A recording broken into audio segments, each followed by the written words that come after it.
እኔ ቀለቤ በቆሎ ነው አበባኮ እኔ ቀለቤ በቆሎ ነው ከፈለክ ብላ ቁጭ በል ከኔ ጋራ አበባኮ ከፈለክ ብላ ቁጭ በል ከኔ ጋራ ጥዬ ሀልተኛ ማትበል ፊንፊኒ አበባኮ ጥዬ ሀልተኛ ማትበል ፊንፊኒ ህልማቼ ማታ ከማሉ መስኩ ላይ ቁጭ ብለን ዋርካው ስር ፍቅርን ስንወያይ የሚወድሽ ልቤን አይቶሽ ሳይበቃው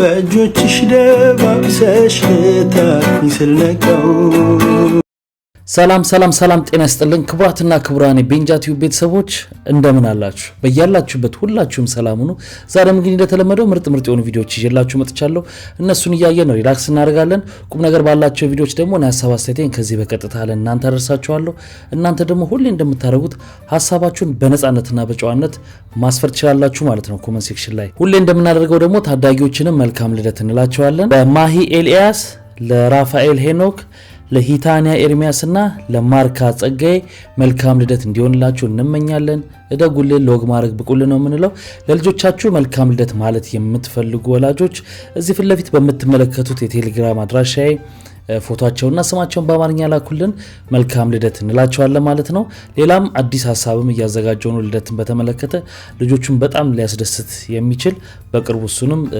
መነግራችሁ ይሆናል ምን እንደሆነ ለዚህ ቻናል ደግሞ አዲስ ሆናችሁም ካላችሁ ቻናሉን ሰብስክራይብ በማድረግ ቤተሰባችሁን ሁኑ ሁሌ የምትከታተሉ ግን ሰብስክራይብ ያላደረጋችሁን ቤተሰቦቻችን አላችሁ አናሊቲክሱ ይነግረናል ስለዚህ እባካችሁ ሰብስክራይብ አድርጉና ቤተሰባችሁን ሁኑ ላይክ አንድ ሰሞን ትንሽ ቻናሉ ላይ ችግር ስለነበረ ባካችሁ አርጉ ብዬ ብዙ በደንብ አርጋችሁ ሪኮመንድ አርጉ ትንሽ ደና ሆኖ ነበር ወዲያው መልሶ ደግሞ ተረስቷል ስለዚህ ባካችሁ ቪዲዮውን እኔ እንዲያግዘኝ ማለት ነው ትንሽ ቻናሉ አሪፍ እንዲሆን እንድታግዙኝ ነው የምጠይቃችሁ እሱም ላይክ በማድረግ ብቻ ነው እኔ እስከዛ ሄድሴቴን አደርጋለሁ እናንተ ላይክ አርጉና ቪዲዮቹን እንጀምራለን በወር 70,000 ብር ገቢ ካሎት መሃል ከተማ ላይ ቤት በመኪና ዋጋ ልጠቁማችሁ ትርፍ ቢሉ በሳልስት የሚጨምር ጥራት ቢሉ ስራችን ምስክር ታማኝነት የ30 ዓመታት መታወቂያችን ነው አሁን ደግሞ ቅንጡ ፔንታውስ በምቹ አከፋፈል በእጅ ስልኩ የሚሸምቱበትን መንገድ አመቻችተን ህይወትን ቀለል አድርገናታል በእኛ በኩል ሲሸምቱ 30% ቅናሽ ያገኛሉ 10% ብቻ ከፍለው 60% በባንክ አያይዘው መሃል ከተማ ላይ በ8 ወር ይረከቡ ከ630,000 ብር ቅድመ ክፍያ ጀምሮ ከዲኤምሲ ሪል ስቴት ጋር ይዋዋሉ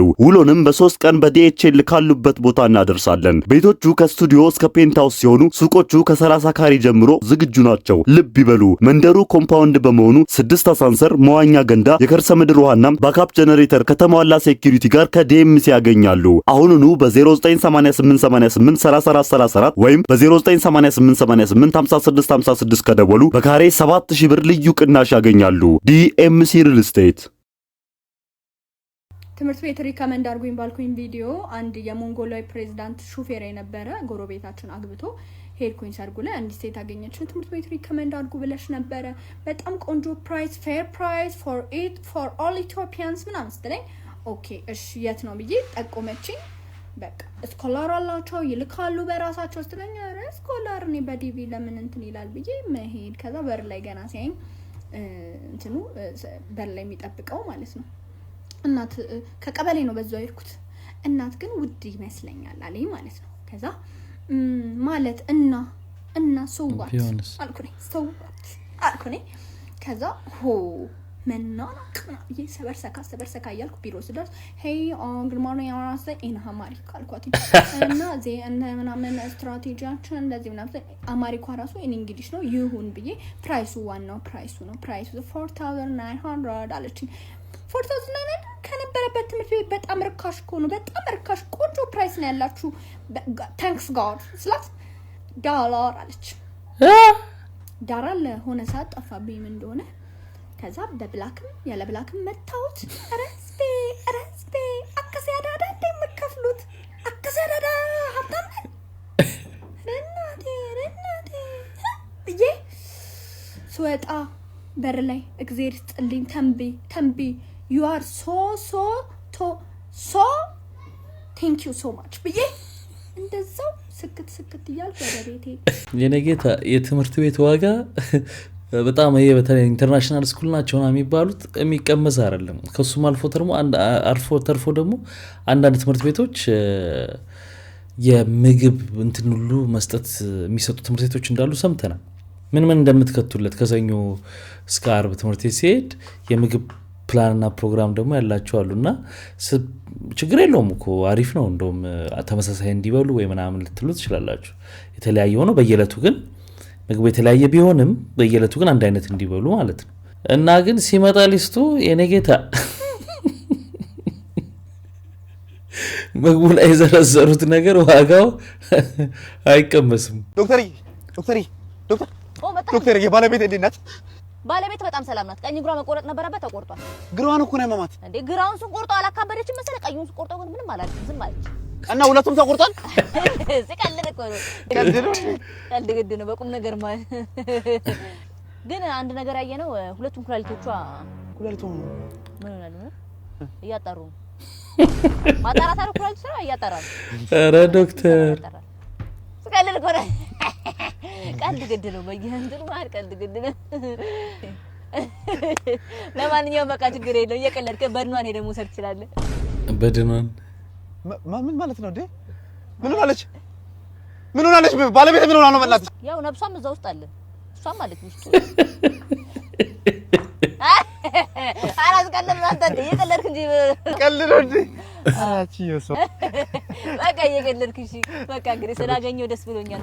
እሺ በጣም ደስ እንደው አይኗን ለማየት እንዴት ጓጉቼ እንደነበር በታቂ በስማ አይኖቿ ማለት ነው። አይኗ ነው እንዴ? ሚስቴ አይን እንዴት እንደሚያምር ታውቂዋለሽ መቼስ። እንዴ በጣም ናፍቆኝ ነበር። ቀድማ ነግረኝ ነበር እንዴ? ማለት አይኖቿን አወጣ ነው። ቀልድ በጣም ደስ ይላል። አይኗ ላይ እንደሚያምር አይኗን ተቀልጃለሽ ዶክተር። ቀልድ ሳኩኝ እኮ ዶክተር።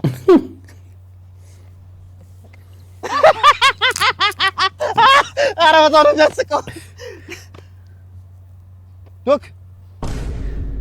ስለዚህ ዶክተሯ ካልሳቀች አውጥተዋለች ማለት ነው አይኗን። ሰሙኝማ ማለት ነው። ልክ ቡና አስጠጣ የመጣልኝን ሐሳብ ልንገራችሁ። ሳር ማለት ነው ይሄ መሬት ላይ የሚበቅለው ሳር እንዴት ነው ግን የሚያሳዝነው? ላይፉ እንዴት ነው ፌር እንደዚህ የሚሆነው? ማለት ዝናብ ይፈራረቅበታል፣ ፀሐይ ይፈራረቅበታል። ከዛ በኋላ ትንሽ በቁመት ከፍ ሲል የሰው ልጅ ገና ለገና ቁመት በለጥከኝ ብሎ መጥቶ ብሎ ያሳጥረዋል። አስቡት ልጃችሁ ተምሮ አድጎ ምናምን ልጄ ሳር የት ደረሰ ምናምን ስትሉት ገና የሰው ልጅ መጥቶ ይቆርጧል። ከእንስሳ አቅም እንኳን በግ መጥቶ ይግጣል። ውሻ እንኳን ሳሩን መጥቶ ነው የሚሸናው። አመት ባልደረሰ ብሎ የሰው ልጅ መጥቶ ይቆርጣል። አሁን እኔ ሳር ብሆን ፋሲካ ደረሰ ብሎ የሆነ ሰውዬ መጥቶ ቢቆርጠኝ ባከዝ ወር በደረሰ ነው የምለው እንዴ። እኔ ምን አገናኘው? ኢየሱስ ተሰቅሎ ለሚከበር አመት ማለት እኔን ለምዶ የሚቆርጠኝ ነው? እሺ ከዛስ ቆረጠኝ። ገበያ ወስዶ በ200 እና በ300 ብር በውድ ምናምን ጨምሮ ሸጠኝ። ምንም ኮሚሽን ሳላገኝ እቤታቸው ሄጄ ተጎዝጉዤ ወይዬ እንኳን አደረሳችሁ ልለው ይፈልጋል። እኔ ሲመሽ ጠብቄ ተጠምጥሚ ነው አንቄው አብረን የምንሞተው እንዴ። እንዴት ነው የሳር ላይፍ ግን እንደዚህ የተበደለው? ማለት ራሳችሁን እስኪ ሳር አድርጋችሁ አስቡት። የሰው ልጅ ግን የራሱ ሳይድ ብቻ እያሰበ የሚኖር ሰልፍሽ ፍጡር አንዴ ስማምቱ። ኧረ ተይ ግን አንቺ ልጅ አጣሪ ብያለሁ። የምትጠጪው ቡና ነው እርግጠኛ ነሽ? ኧረ ተይ። እንዲያው መሬት በራሱ ይሽከረከራል የተባለው ነገር ማለት ነው።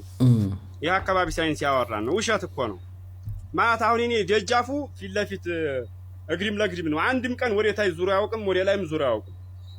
እና እንዴት እንዲሁ ለሰከንድ እንኳን እያየው ነው እንግዲህ የምውለው አዛው ደጃፉ ቁጭ ብዬ አያ እንደ ዞር እንኳን ብሎ አያውቅም። እና ውሸት ነው እንዲያታምኑ፣ መሬት አይዞርም። እንዳንተ አይነት ሰው እኮ ነው ያጣ ነው። በቃ እንዲህ ልባም ወጣ ብሎ ተከታትሎ ይዞራል አይዞር የሚለውን ቁጭ ብሎ አይቶ አለመዞርን አረጋግጦ የሚነግረን አይዞርም፣ ውሸታቸው ነው። ዛሬ በቃ ሞቻለሁ። አይዞ እሱም የከፋ አይደለም፣ ውጤት ደርሷል ማለት ነው። ሁለቱም ኩላሊቶች ፌል አድርገዋል እና ልብ መርጨት አቁሟል። ጨጓራ አይፈጭም እና አንጀት ተቀዷል እና ለዚህ ኦፕራሲዮን ልናደርግ ስለሆነ እግርህን ድንገት ሊሰማው ስለሚችል ሁለቱም እግሮች ይቆረጣሉ። እንዴ እግሮቼ በምን ልራመድ ነው እንዴ? አልሄድም እኮ ዋናው ጤና ነው። ዋናው ጤና ነው። እግር ሲቆረጥ ደግሞ አይነ ማየት የለበትም። የስነ ልቦና ችግር ሊደርስበት ስለሚችል ሁለቱም አይኖች ይወጣሉ። እንዴ በምን በምን ላይ ነው? ዋናው ጤና ነው። ኦፕራሲዮን ስናወጣው ደግሞ ማለት ልትወራጭ ስለሆነ ማለት የሕክምና ስህተት እንዳይፈጠር ሁለቱም እጅ ይቆረጣል። በምን ልበላ በምን ልዳስስ እንዴ? አይደለም ዋናው ጤና ነው። አይደለም ማረጂ ታደሰይኖር እንዴ ሁሉም ተቆረጠ እኮ እንዴ። እጅ ሲቆረጥ ደግሞ ማለት ነው የእጅ ደም ስር ከቹቹላ ጋር የተገናኘ ስለሆነ መጨረሻ ላይ ቹቹላን ቁርጥ እናደርጋለን እንዴ። ሁሉም የሆነ እሱ ግን ያስፈልገናል። ዋናው ጤና እንዴ እሱ ያስፈልጋል። በጣም የተሸማቀቅኩበት የለቅሶ ገጠመኝ ነው ምነግራችሁ። አንድ ጓደኛዬ ነፍሱን ይማረውና ያርፋል። አብሮኝ በሱስ ብዙ ያሳለፍን ጓደኛዬ ነው። ብዙ ጊዜ እኔ እጠራዋለሁ ቤት እየሄድኩኝ ብዙ ጊዜ ከቤት እኔ ነኝ የምጠራው። አብረን ነው የምንቅመው፣ አብረን ነው የምንጠጣው፣ ብዙ ነገሮች አብረን ነው የምናደርገውና ይታመምና ያርፋል። ከዛ በኋላ የለቅሶ ቀን እኔ ለቅሶ ለመድረስ ከቀብር በኋላ ከተረጋጋ በኋላ ነው እገባለሁ። ልክ ስገባ እናቱ ልክ እኔን ባየችኝ ሰዓት ናንቃም በለው ናንጠጣ በለው ናንቃም በለው ናንጠጣ በለው ስትል ሰው ሁሉ ዞሮ እኔን አየኝ ማለት ነው። በቃ ምንም ማድረግ አልችልም። ነገሩ በጣም ያሳዝናልም፣ አንድ አይነት ሰዓት ደግሞ ያስቃል። ከዛ በቃ እኔ አንገቴን ደፍቼ ሽምቅቅ ብዬ ከዛ ከሀዘን ቤት ወጣሁ እላችኋለሁ። ለማንኛውም እችን ገጠመኝ ልንገራችሁ ብዬ ነው። ነፍስ ይማር ጓደኛዬ ነው። ይመቻችሁ። በነገራችን ላይ በአንድ ወቅት ሰው ለሰው ላይም ነበር፣ የተወሰኑ ፊልሞች ላይ ነበር። አሁን አሜሪካን ሀገር ነው ያለው። አርቲስት ነበረ። አሪፍ ፊልሞች ላይ ተሳትፏል እና በጣም ሱሰኛ እንደነበረና አሁን ግን ከሱስ ከወጣ በኋላ በሱስ በተጠመደ ጊዜ የነበሩትን ገጠመኞች እየመጣ ቲክታክ ላይ እያጋራ ነው እና በጣም ብዙ አስተማሪ ነገሮችን እየሰራ ነው የሚገኘው። ይሄ እንኳን ትንሽ ፈን ነው፣ ግን አሪፍ ነገሮችን እየሰራ ነው። ስማኝማ ቻርሊ፣ ያንተ አማት ከምትሞትና የኔ አማት ከምትሞት አሬ ራስሽ አማት ድብን ትበል። ለዘመዶች መፍጀት አልፈልግም። ዋ አተ የኔ አማት እኮ ያንተ እናት ናት። አረ ድል እዚህኛውም ዱላ እዛም ዱላ ወይ ሷል አልኳን። አይ አውቃለሁ ወንድሜ፣ አንድ ጥያቄ ልጠይቅ ብዬ ነው። ስማ ይሄ ቪዲዮ ስንት ላይክ ከገባ ትወጣልኛለህ? እሺ ታንታችኋል እንግዲህ ፋሚሊ፣ ቶሎ ብላችሁ ይሄንን ሙሉ ላይኩን በጣም ሆዲን አልችልም። 3 ቀን ምናምን እንዳትቆዩ። በቃ ይሄ ነገር ትሬንድ ሆነ። በቃ አይነባ በሳገደለን እኮ በቃ የሆነ ነገር አሁን ሲባል ስንት ላይ ካገኘ እንዲህ ታደርጋለህ፣ ስንት ላይ ካገኘ እንዲህ ይሆናል። በጣም የሚገርም እኮ ነው። በዛው ግን ላይኳ እንዳትረሷታ። ምንም ቻሌንጅ የለውም፣ ግን ላይክ አድርጉልኝ። እንዴ ምንድነው ልጅ ምንድነው ቁጭ ብለሃል? ምንድነው? አረ እንደው ምንም አልወጣለኝ እኮ በእናትህ። ዛሬም ቀረ 4ኛ ቀን። አንተ አማን ናውጣ አንተ እንደው ምንድነው ደግሞ ምን ላበላውን አልሳ ደግሞ ትወድር ቀተለብኝ። አንተ በእናትህ ምንድነው ድንጋይ ነው እንደምታረው? ጀሪካኑ ምንድነው? ለፍሳሽ ለፍሳሽ ቆየብኝ። ታዲያ ዳር ላይ አታፈሰውም እንዴ? ዳር ላይ ነው የምታረው? እንደው ምንድነው ችግር ነው? እንደው እንትን እኮ ነው ባሽ ሱላሽ ወንድ ቢይ ስለሆነ ምንጥ ለዛ ነው። ምንድነው ያለው? ትንሽ ሽንቱ ሙቀት ነው። ፀሐይ ነው የሚሰልሽ እስከሚያልብ ነው እንደምታምጠው አንተ። እስከሚያልብ ምን አይነት ነው? ወይ ሽንት ቤቱን አልተከራየም? እሺ በእንጨት ገፋ ፍልጥ ይዘግባና በእንጨት ገፋ እንደራ አንተ ምንድን ነው ያማል እንዴ? በእንጨት ገፋ ወይ ለቃጣሉ ከቤቴ ምንድነው? ወይ ሽንት ቤቱን አልተከራየም? ምንድነው? እኛ በገዛው ብራችንን ከፍለህ ትላለህ። ሐሳብ ከቤት እኮ አስለቀከን እኮ ወድም በጨግፈው። እሺ ጭሱን ተንዳለ ጭስ አሁን ነው ብዙ ጊዜ እንዲህ አይነት አመል ያለባቸው ሰዎች አሉ። ሽንት ቤት ከገቡ ረጅም ሰዓት የሚቀመጡ። አሁን ትልቅ ለዚህ ለኪንታሮት በሽታ እየዳረገ ያለው ሰዎች ስልክ ይዘው ሽንት ቤት ይገባሉ፣ አያውቁትም። ኮንሰንትሬት ስለማያደርጉ መጸዳዳቱ ላይ እዚህ ላይ ስለሆነ የሚያደርጉት ረጅም ሰዓት ይቀመጣሉ ሽንት ቤት። ከዛ በኋላ ለበሽታ መዳረግ ነው። እና እኔ አሁን የምመክረው ነገር ሽንት ቤት ውስጥ እንትን ይዞ አለመግባት፣ ስልክ ይዞ አለመግባት። አሁን የምለቀው ቪዲዮ ስንት ላይክ መከራ በላ ስንት ላይክ ቢያገኝ እንደ ቻሌንጅ አይቼ ነው። ግን ላይክ ቢያገኝ ይሄ ቪዲዮ አውጣሃለሁ ማለት ፒክቸር አውጣሃለሁ ኖ ፒክቸርህን ፒክቸር አብረን አውጣሃለሁ ስትይ በመንገድ ላይ ዋጋ ስንት ነው ብለሽ ፒክ እንደምታረጊያት እንትን አውጣሃለሁ ስትይ ትንሽ አይደለም ፒክቸርን ወይ አብረን ቪዲዮ መስራት ምን ጀመረው ስንት ላይክ ልታወጪ ፊት በላይክ ልሸጪ የምን አይ ችግር የለው። አንቺ 1.5 ከደረሽ እኔ በ10 ሲባዛ ላይክ ቶሎ ታደረሽ 1.2 ያብር በቃ አስተያየት እንዴ አንተ ለመውጣት ያለ ላውጣ እኮ ነው ያልኩ ማለት ለአንተም ጥሩ እኮ ነው እንዴ የምር ሰው ያውቃል አስተያየት ማውቶ ማተጠቀመ ተወሰነ የተረፈኝ የወጣች የተጠቀመች አንድ ነገርኝ እስቲ ሁሉም እንዴ በቃ ለኔ መጨረሻ የቤቱ ሂሳብ ነው 1.2 የቤቱ ሂሳብ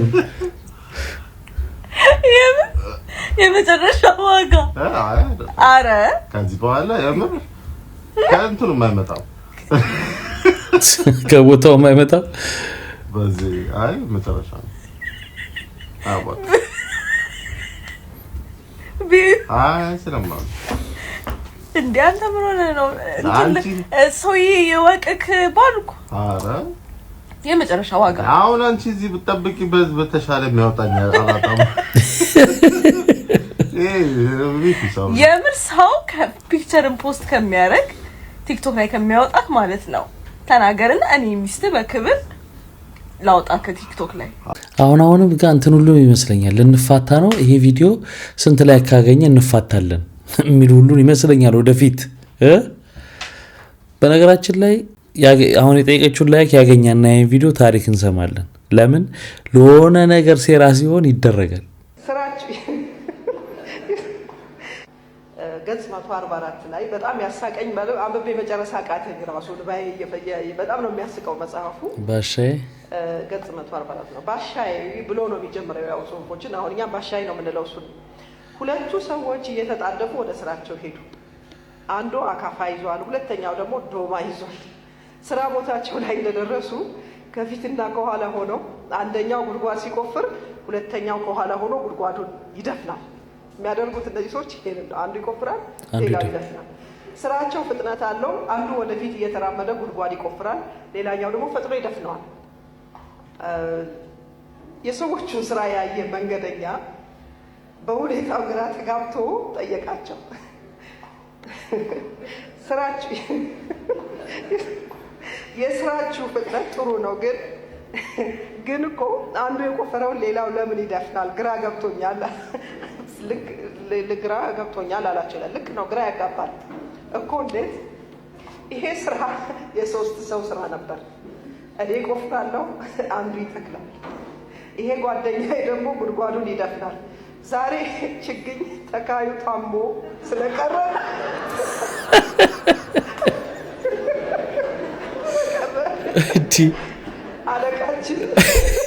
አለቃችን ስራ መቆም የለበትም ስላለ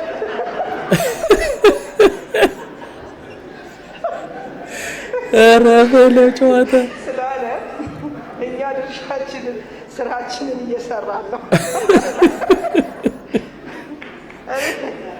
እኔ መቼስ ባይን ነው ያስጨረሰኝ ይሄ ጽሁፍ ለምን it says so much ቆፋሪዎቹ እና መንገደኛው በደንብ ነው የሳልቋቸውና ስለኛ ሀገር ያሰሪና ሰራተኛ ግንኙነት ብዙ የሚለው ነገር አለ ማለት ኔጎሽዬሽን የለውም ስራው ታስቀው ይሰራል አንዱ ይቆፍራል አንዱ ይደፍናል አንዳንዴ ሀገራችን እንደሱ ይሆንብናል አይደለ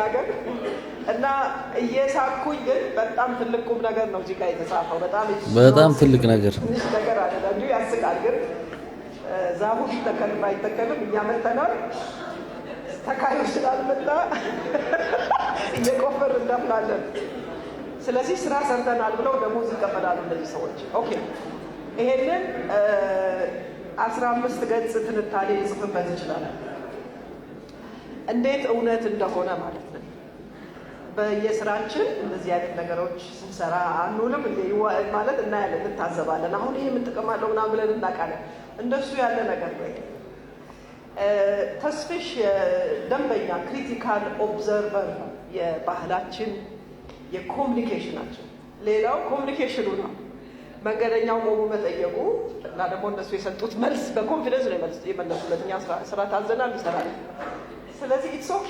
እንደዛ መስራት እና ዌልካም ቱ ኢትዮጵያ ነው የሚያስብለው እኮ ነው በቃ ችግሩ እኮ እኛ ሀገር በጣም የሚገርም እኮ ነው እንጂ አለቃው እኮ ያን ስራ የሚመራው አለቃ በቃ መሀል ያለው ሰውዬ ከሌለ በቃ እነዛም አለመስራት ነው ያለባቸው። ምክንያቱም ዩዝለስ ነው የሚሰሩት ነገር። ስለዚህ ግን ለምን ዩዝለስ ሆነ ትላለህ ነው በቃ አንዱ ይቆፍራል አንዱ ይደፍናል። የሚቀርም ነው። ይሄንን እንግዲህ ገልብጡትና እንደው እንደፈንም ስለሆነ ሕክምና ላይ ወሰዱታ። ከዛ ሕክምና ላይ ከወሰዳችሁት በኋላ እስቲ ያሰባችሁትን ነገር ማን ቢቀር ምን ሀፕን ያደርጋል የሚለውን ግን ስራ ደግሞ ግዴታ መሰራት አለበት የሚለውን እስቲ የሰራችሁት ሲናሪዮ ባይምሯችሁ እስቲ ኮመንት ላይ ጻፉልኝ። እንደው ራቁታችሁን የምተኙ ሰዎች ሌሊት በቃ እንደው ራቁታችሁን የምተኙ ሰዎች ማለት ነው ሴፍ ነው ማለት መሬት መንቀጥቀጥ ቢነሳስ ማለት እሳት ቢነሳስ እሺ ሌባ ቢገባስ ማለት እኔ ጫማ ራሱ ባርግ ደስ ይለኛል። በቃ ጫማ ራሱ አርጌ ብተኛ ደስ ይለኛል። እንዴ ለምን እንዴት ነው የምትተኙት ማለት እኔ አላውቅም። እንዴ እነሳ ማምለጥ ነው እንዴ እንደውም ልብሱ ካለ ላይሽ ላይ ቀልጦ ይጣበቃል። ምንድነው የምትይን? የተለየ ነገር የለውም። ሰው አደጋ ከሆነ በዛ ሳል ሊወጣ ይችላል። ምን ከሰው የተለየ ነገር አይኖረውም መቼ። ስማኝማ ዴቪዬ ማለት ነው የሆነ ጥያቄ ልጠይቅ ብዬ እኮ ቤብ እብድም ጅልም ግንባራም ብትሆኝ ራሱ ወድሻለሁ። በቃ እብድም ጅልም እሻውን ግንባራም ምን አመጣው እዚህ ጋር ምን ብትሆኝ ወድሻለሁ ማለት እኮ ነው። ምን እሺ እያልከኝ ነው? እሺ በቃ ጥያቄውን ንገሪኝ። ተይው እሱ ላይ ግንባሩን ይቆረቆራት። እሺ ለማንኛውም ጥያቄውን ስማ። እኔና ቤስት ፍሬንድ ሰላም ማለት ነው ተቀምጠን ከሁለት አንዳችንን በልተ አንዳችንን ማትረፍ አለበት ብትባል ማንን በልተ ማንን ታተርፋለህ? ይሄን ብቻ መልስልኝ። ሰው እንዴት ነው የምበለው? አረ ግዴለሽ ሜደን ሰላቢ በሙሉ ስሜ ደግሞ አትጥራኝ። እሺ በቃ ለማንኛውም ማለት ነው አንቺን አተርፋለሁ እሷን እበላታለሁ። አንደዛ ደቼ ብላና ምን ነው አንተ ልትበላ እንደዚህ ቸኮልከ? ሊጥ ብላ አንተ ምን ነው ትጣፍጣለች? እኔ ቀምሳ አታውቃለህ? ቀምሳንማ ታውቃለህ። ብታውቅ ነው እንደዚህ ነገር ከመቼው ነው እንደዚህ እበላ ወይ ፈተና ጅብ። እሺ በቃ አንቺን እበላሻለሁ። እሺ እንዴ እኔን ትበላኛለህ? መርዝ ብላ አንተ መርዝ ብላ ከዛ በኋላ እኔን ትገለኛለህ። ከዛ በሰላም ከሷ ጋር አብራችሁ ትኖራላችሁ፣ ትወልዳላችሁ። ቀንዳውጣ የመሳሰሉ ጉሬዛ የመሳሰሉ ልጆች ደርዘልሽ ትወልዳለሽ። ከዛ በሰላም ትኖር አይደል? እንደዛ ነው ፍላጎት። ሲጀምር እንደምትወዳት ገብቶኛል። አታፍጥብኝ እንደምትወዳት ገብቶኛል። ከዚህ በኋላ እንደው ከኔ ጋር ተለያይተናል። ሂድና ሰላምን አግባ። እንደው ማን ነገር ልገር ይበላጣለች። ሁለተኛ እንዳትደውልኝ። እንዲህ አይነት ፈተና ነው የገጠመን ስላችሁ እኮ በምክንያት ነው። አንተ ለወንዶች እያዳላ ነው ብላችሁኛል አንዳንድ ሰዎች ኮሜንት ላይና የሚሰሩት ሴቶቹ አይደሉ እንዴ? እንዲህ ነን እኮ እያሉ እየሰሩ አይደል እንዴ? እነሱን ነው እኮ መናገር እኔን አይደለም። አራውን ተበርሲ ሳሳብ ታምም አይሙራቸው እየተደፈነ ትውልድ ነው የሚሆነው። ጠላን ይሄ ጠላ አንዱ የሚሰራው ነገር መገልበጥ ነው። እነዚህ ጠላ የሚጠጡ ሰዎች አይሙራቸው የተገለበጠ አሁን ተበርሲ ስለማይጣራ ቀጥታ ይገባል። አይሙራቸውን ይደፍናል። ከኢትዮጵያ ተወጋ ይሁን እያለ በዛ ቪዲዮ ሰርቶ ጠላ እየጠጣ ኮሜንት ላይ ገብተው ትጠጣለህ እንዴ ብታ አውቅማለሁ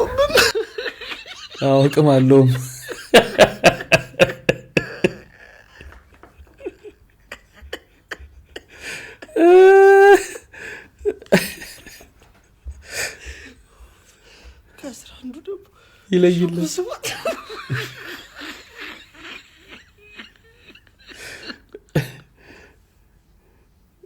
እዲ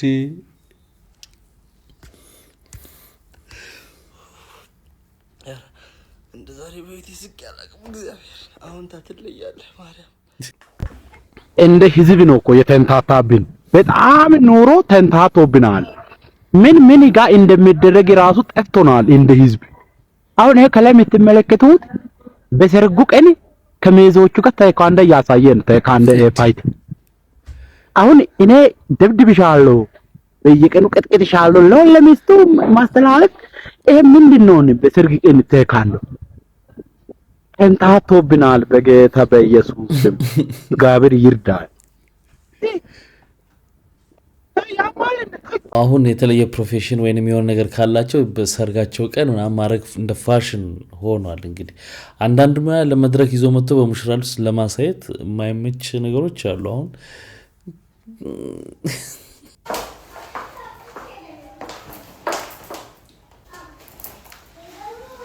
ባባ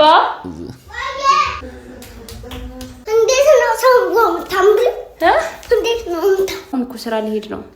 እንደዚህ ከሆነሽ ሚቺ ካየሽ ይወጣል። ሰው ግን ስራ ነው የምትሄጂው? አዎ። ምን ነው? አልመሰለኝም። እንዴት አልመሰለኝም? እኔን ትተሽ ትዝናኒ ነው መሰለኝ። ምን? እኔን ትተሽ ትዝናኒ ነው መሰለኝ። አንተ እኔ ልዝናና አላደርገውም። ይቅናሽ በለኝ። ይቅናሽ። አሜን። ራስ ዶብሻል። አታለቅስም እንዴ? ሄደችብኝ እናቴ ብለህ አታለቅስም? እኔ ህፃን መሰልኩሽ እንዴ? ቻው በቃ። ስራዬን እንዳታበላሽ እሺ ቦስ። ቦስ እንዳታበላሽ። ኧረ አላበላሽም ቦስዬ። የሰራሁትን ስራ አላበላሽም ቦስ። ይመችህ። ተዋገንሽን ተቀባሽ? አዎ ተቀብቻለሁ። ህፃን መሰልኩሽ እንዴ አላለም እንዴ? የጊዜው እንትን ይሄ የጄኔሬሽኑ በጣም እየተለወጠ ነው በፍጥነት በፍጥነት በየሶስት ወር አዲስ አበባ እየመጣ ያገኘኛል። ግን ሁልጊዜ ቡና ጠጡ ብቻ ነው የሚወስደኝ። ዲያስፖራ ተቀጥቀጥ። ሃይ ምግብ በልተን እራሱ አንዱ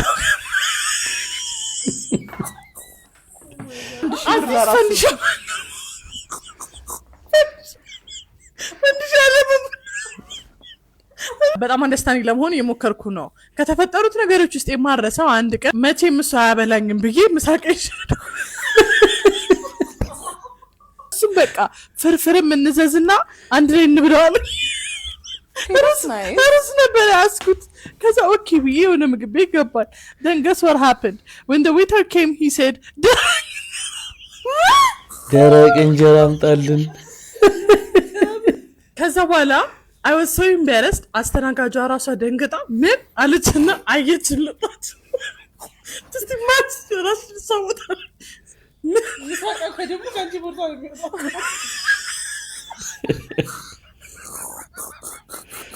ምን አይነት ቋጣሪ ቢሆን ነው እቺ? ለማስቀየስ እንጀራ ፍርፍር ማለት ነው ብያት በዛ ከዚህ ሌላም ብዙ እንደዚህ አይነት ኢንሲደንት ነበር። የሆነ ጊዜም ዝንጥ ብለሽ ልጋብዝሽ ብለኝ አገልግላዘው አስከፈለኝ። እንዴ አንተማ አበዛው በጣም ይናል እንዴ። ኧረ ሼም ነው። ስሚማ ጓደኛዬ ልጆቹን ተረት ላይ ሲሄዱ እያልሽ 8 ደቂቃ ሲሄዱ ለካ የዛሬው መገናኛ ታይቶን ነው እንደዛ ትንቢት ነበር ለካስ። እንዴ መገናኛ ጋር የሚሻገረውን ሰው ግን አይተሽ ታውቂያለሽ? ባዛቦት ቀንም በስራ ቀንም በእሑድ ቀንም በአርበኞች ቀንም በወዛደር ቀንም በቀንም በሌሊትም በማታም በጠዋትም እየሄዱ ደግሞ አይደለም እየተሻገሩ። እኔ አሁን ለምሳሌ በህይወቴ አቮይድ ማረጋው መንገድ ማለት መገናኛ ነው። በቃ ከቻልኩ በአመት 3 እሱንም ግዴታ መገናኛ የሚያስረግጥ ጉዳይ ካለኝ ከዛስ 18 ሰው ደውሎ መገናኛ ጋር ነበር ይለኝ። ሰው እንዳያችሁ ከፈለጋችሁ መገናኛ ናት ሄዱ። ሰው መንገድ ላይ አይተሻለሁ ካለሽ የትም አላየሽም፣ በቃ መገናኛ ነው ያየሽ። እኔ ስለማቅ ነበርኩ ሲያይሽ መገናኛ ጋር ነው ያየሽ እና መስኮት አንኳኩቶ ረብሾኝ ነው። ስሙስ ራሱ መገናኛ አይደል እንዴ? ህዝብ ግን ያለው መገናኛ ነው። እውነት በጣም ይመስለኛል። ቦታው ለብዙ አዳዲሶችም ሰፈሮች ለየትኛውም ቦታ እዛ ጋር እንትን ነው። በቃ ሁሉም ትራንስፖርት ወደ ሁሉም አካባቢ ስላለ ይመስለኛል። አንድ ባለ ሀብት መጥቶ አንተ ደደብ ደሃ የደሃ ልጅ እከካም የከካም ልጅ እከካም ያሳደገ ናንካይኑ 200,000 ብር ብሎ ገንዘብ ቢሰጥህ ሰድቦኛል ብለህ ብሩን ትተዋለህ ወይንስ ክብርን ትተህ ገንዘቡን ትወስዳለህ? God have mercy upon us.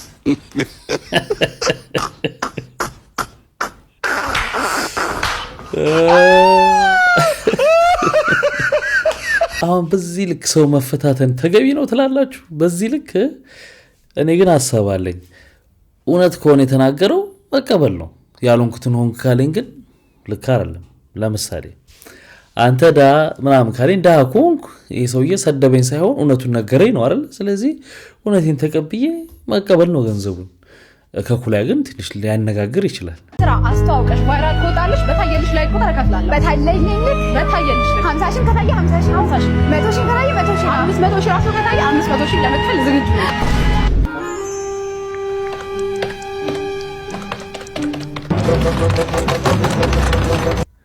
እሺ ስንት ታየ? ወሎ ቅድም እኮ እንዳልኳችሁ እዛ ቪዲዮ ላይ ተመልከቱ 2.2 ታይቷል። ሰጠሻት ወይ ገንዘቡን? እንዴት ነሽ አንቺስ? ፈሱም ፈሳብኝ ፈሱም ፈሳብኝ ታንኪዩ አልኩት። ወደ ሪሴፕሽን ወሰድኩና ሬጂስተር አደረገ። ወደ ክፍሉ ስኮርት ያደረኩት አንተ በዛ ኤሌቬተር በገስት ኤሌቬተር ግባ፣ እኔ በሰርቪስ ኤሌቬተር ይመጣለሁ በጓሮ በኩል። ዋይ ዶንት ዩ ካም ዊዝ ሚ ካም ኦን አለኝ። ዩ ቴክ ማይ ላጌጅ አለኝ። ኖ ፕሮብለም ኖ ካም ዊዝ ሚ አለኝ። ከእንግዳ ጋር ሻንጣ ይዞ መሄድ ክልክል ነው፣ ህግ ነው። ሆቴሉ ያወጣ ለእነሱ ክብር ካም ዊዝ ሚ አለኝ። ከበኋላ እሱ ጋር ሊፍቱ ጋር እንጂ ሻንጣውን ተሸክመርኩት። ሊፍት ዘግቶን 7ኛ ፎቅ ላይ ነው። ፕሬስ አድርገው ፈሱም ፈሳብኝ ሊፍት ውስጥ ፈሱም ፈሳብኝ ታንኪዩ አልኩት። ፎር ዋት አለኝ። ፎር ዘ ኒው ኤር አልኩት። ከዛ ዋት ሜክስ ዩ ላቭ አለኝ። አይ በቃ መልስ አልሰጠሁትም።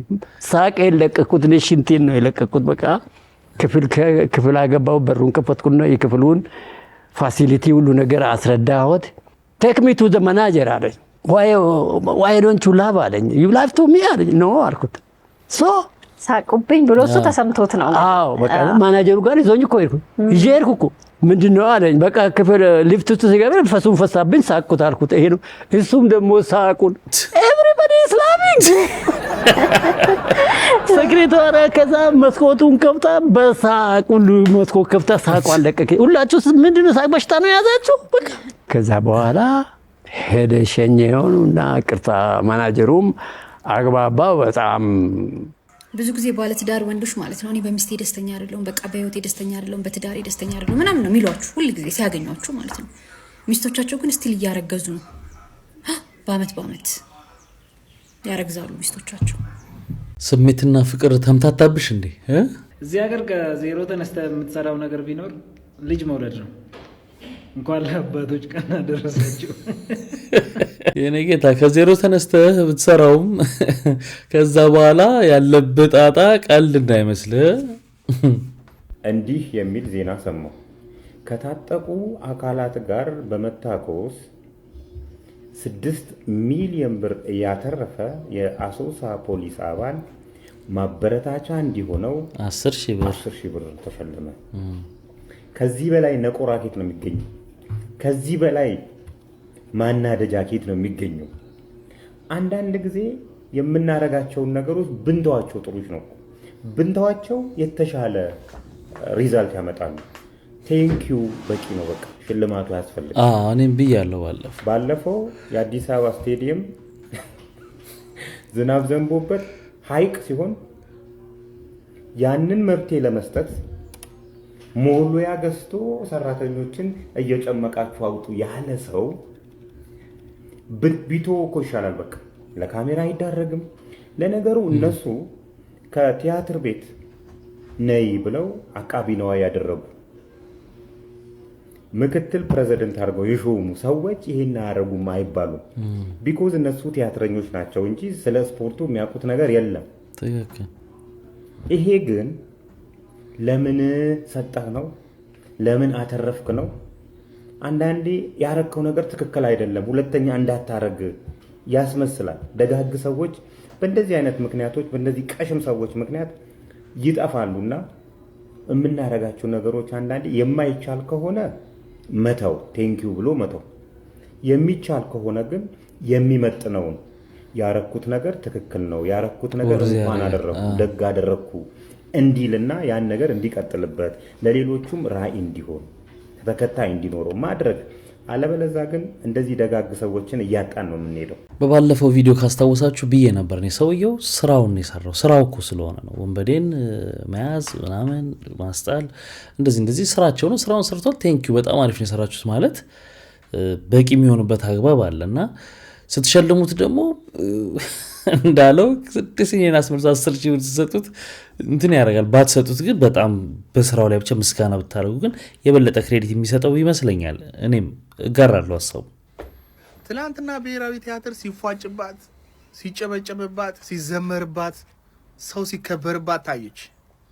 ሁሌም ምርጥ ምርጥ ሰዎች የሚወጡባት ብሔራዊ ቲያትር ትላንትና ምንድነው ሰው ስታከብረው አለች። ዳኒ ጢሞ በጣም ብዙ የሚወዱት ሰዎች በዚህ ምድር ላይ ሰው ይጠላሃል ይወድሃል። በዚህ ልክ ደግሞ ሲወድህ ከባድ ነው።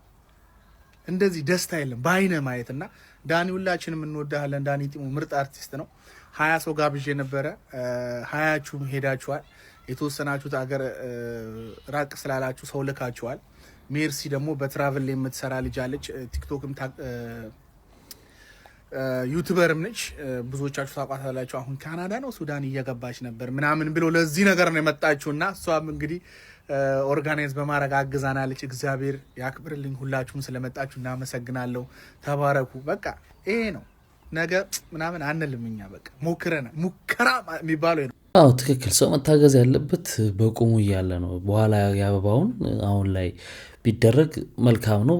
የዳኒ ጢሞ በጣም አሪፍ ነበረ። ግን አሁንም እኔ ኮምፕሌን አለኝ አንዳንድ ነገሮች ላይ ሳይዶች ጥሩ አይደሉም። አሁን ለተወሰኑ ሰዎች በደንብ ትኩረት ይደረጋል፣ የሆነ ነገር ይደረጋል። ለተወሰኑ ሰዎች ደግሞ ግሩፕ የሌላቸው ምናምን የሌላቸው ደግሞ አሉ። እንደዚህ እንትኑ ጀማ ተሰብስቦ ወይ አርቲስቱ ተሰብስቦ የሆነ ነገር ሊያግዛቸው ያልቻሉ ሰዎች አሉ። በቅርቡ እንኳን ብታስታውሱ የማራማዊት ለአንድ አርቲስት ነበሩ ስማቸው ላይ ጊዜ የዘነጋሁት የእሳቸውን ያው አንቺ ስለሚባሉ ብለን ነበር። እርዱኝ ተቸገር ያለው ብለው ወጥተው ነበር።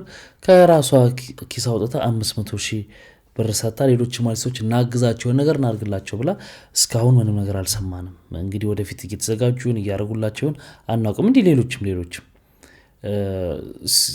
እና እሱ ነገር ቢቀርና ከተደረገ ደግሞ ለሁሉም ነገር አላረል ለተጎዱ ሰዎች ምናምን ቢደረግ አሪፍ ነው ባይነኝ። ግን የዳኒ ጢሞ በጣም ነው ደስ ያለኝ። እንግዲህ ወደፊት ደግሞ ከህመሙም ድኖ ምናምን በደንብ ፐርፎርም እንደሚያደርግ ተስፋ አደርጋለሁ። የዳኒ ቀኝ የዳኒ ወንድም ለዳኒ ይሄ ሁሉ ነገር እንዲሆን ከፊት ሆኖ ግንባር ቀደም ሆኖ ሲያስተባብር የነበረው ሁላችንም ያስተባበረ ያነቃ እጅግ ደጉ አማኑኤል ሀብታሙ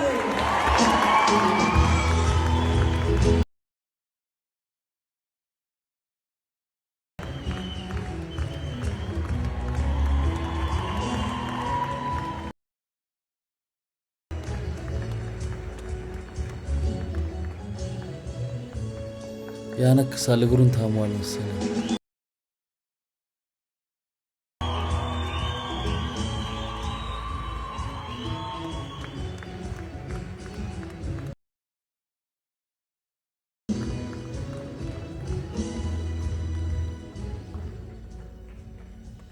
አሁን በልዩ ሁኔታ ያዘጋጀለት እጅግ ለሚያደንቀውና ለሚወደው ተዋናይ ለወንድሙ ለጓደኛው የህይወት ዘመን ሽልማቴ ይሁንልኝ፣ የክብር ሽልማቴ ይግለጽልኝ፣ ይሄ እንኳን ቢገልጽልኝ ብሎ ያዘጋጀለት የዋንጫ ሽልማት ነው። የዋንጫ ሽልማቱ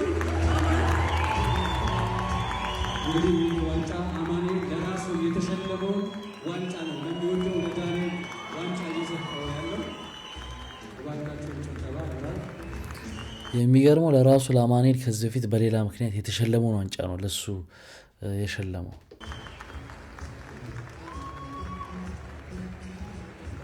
እግዚአብሔር የተመሰገነ ይሁን ለዚህ ቀን ያበቃል። ዳኒ በጣም ወደው ማከብረው ትልቅ ተዋናይ ነው።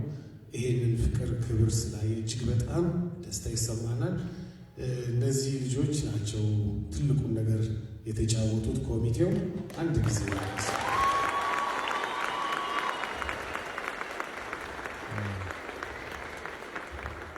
ሌላው ቲያትር መቼም ምን ያህል ክብር እንዳለውና ፍቅር እንዳለው ያው አለማየሁ ፊት መናገር አይቻልም።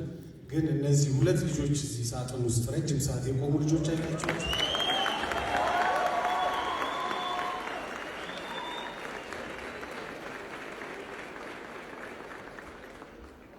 እናንተንም ቲያትርና ክብራችሁ ዳኒና ክብራችሁ ባለሙያውን ብላችሁ የመጣችሁ ሁሉ እግዚአብሔር ይስጥልን። የዳኒ ህመም የብዙዎቻችን የተዋናዮች ህመም ሁላችን እግዚአብሔር ይስጥልን። አትጡ፣ የምትሰጡት አትጡ። ልበ መልካም መሆን በፍላጎት አለ። እግዚአብሔር ነው ልበ መልካም የሚያደርገው። ድህነት ድሃ ብቻ አይደለም የሚያደርገው፣ ፈሪም ያደርጋል። የሆነ ሆኖ እግዚአብሔር የተመሰገነ ይሁን።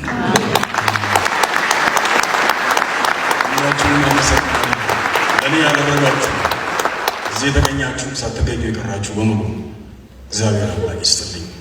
ድንግል ማርያም በካባዋ ትከለለልኝ።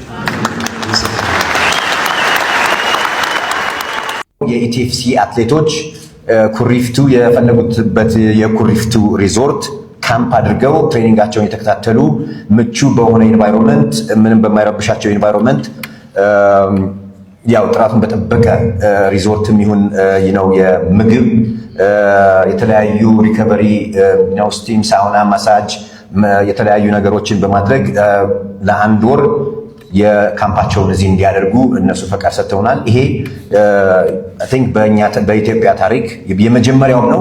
ለአትሌቶቻችን ምን ያክል ዋጋ እንደምሰጥና ስፖርቱ ምን ያክል ክብር ሊሰጠውና ዋጋ ሊሰጠው መሰጠት እንዳለበት የሚያሳይ ነው። ይሄን በመቀበላችሁ በጣም ነው እናመሰግነው። ወደፊት ማርሻል አርቱ የትና ወዴት መሄድ እንዳለበት የመጀመሪያውን ያው መንገድ እየከፈተልን ነው ማለት ነው። ትልቅ ነገር ነው። አትሌቶች እንኳን ደስ አላችሁ እና የኢቲኤፍሲ በሙሉ ክሩዝ እንኳን ደስ አላችሁ ለማለት ነው። የመጀመሪያው ኮላቦሬሽናችን ይሄ ነው። ገራሚ ነው እንዴ! ኩሪፍቱ ሪዞርት ትሬኒንግ እየሰሩ ምናምን በጣም አሪፍ ነው። በጣም ለስፖርተኞቹ ምርጥ ነው። እኔ ይሄ መጀመሪያ ነው ግን ይሄም ደግሞ አሁን ደግሞ ወደ ሌሎችም ስፖርተኞች ቢሄድ ስንት ሯጮች ችሎታ ያላቸው ጫማ እየለጠፉ ነው ያውቃሉ። በእኛ ሰፈር በኩል ወደ ላይ የሩጫ ትሬኒንግ የሚደረግበት ስላለ የነገ ህልም ሀገሪቷን እናስጠራለን ብለው ህልም ይዘው የተበጣጠቀ ጫማ አድርገው በጣም የሚሰሩ ልጆች ምናምን አሉ። እነሱንም ላይ የደረሱትንም ሳይሆን እዛ ጋር ያሉትን ጎብኘት ብታረጓቸው ደግሞ አሪፍ እየሆነ ይሄዳል። ቹቻይ ይሄን ቪዲዮ እዩት ማለት ለእናንተ ዝም ብላችሁ እዩትና ይሄ አሁን ዛሬ የተደረገ ድርጊት ነው። ይሄ ልጅ ተጫዋቹ የሽረ ምድረገነት ተጫዋች ነው። ተጫዋቹ ዳኛው ቢጫ ሊመዙበት ሲል ልቀየር ነው ብሎ ሮጦ ወጣ ማለት ነው።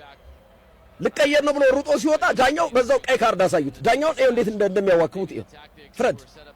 ይሄ ነው እንግዲህ የኢትዮጵያ ሊግ ማለት ዳኛውን እንዴት ብዙ ነው ችግሩ። ግርሜ ችግሩ ብዙ ነው፣ ውስብስብ ነው በሁሉም አቅጣጫ።